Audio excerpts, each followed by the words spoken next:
Today we are going to be going over the big three, which are the bird dog, the side plank, and the McGill crunch.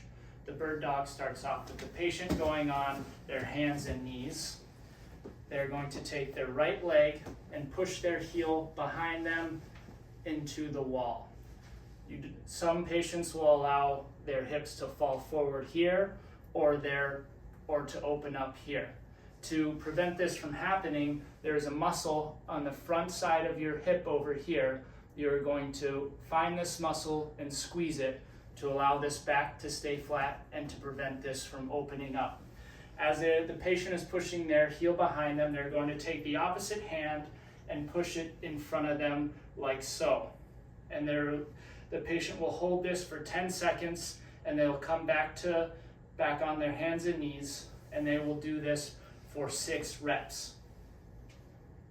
To make this exercise harder, the patient will go back into the position of pushing their right leg and their left hand in front of them, and then they will start making squares with either the hand or the foot, or if they want to make it really hard, to do both at the same time. And to continue to increase hardness, you speed up your hand and your foot movement. To make this exercise easier, we'll have the patient stand up and find a wall or a counter to lean up against.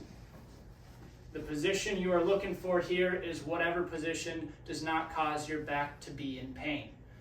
So finding that position where there's the least amount of pain, the patient will push one leg behind them and then push their hand into the ceiling.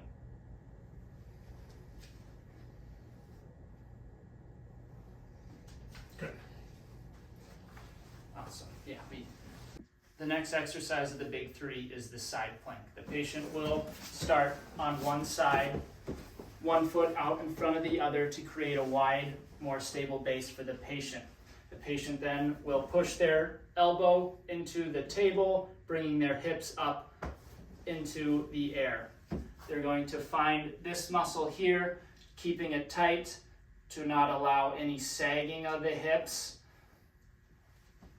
or any buckling of the hips backwards.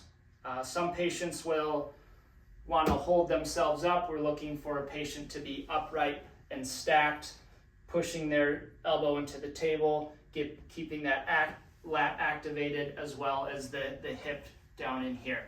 The patient then will roll onto both arms.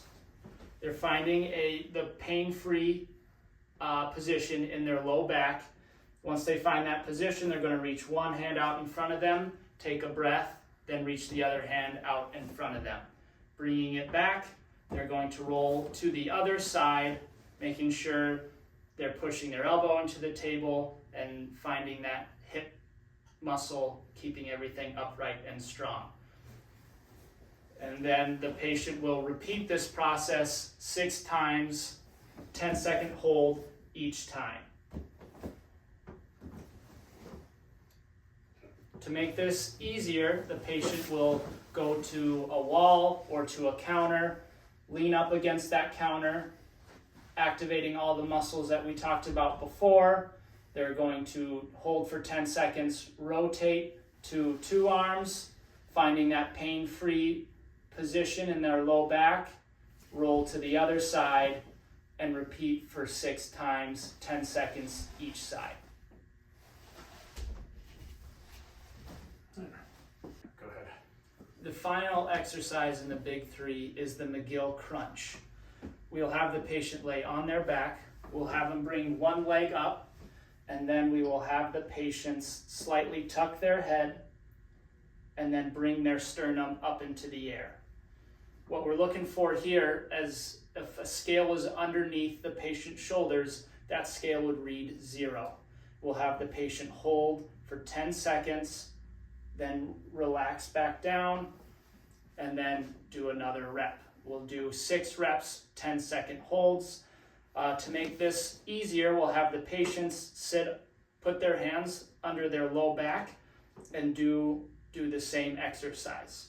We will have the patients switch legs in between sets.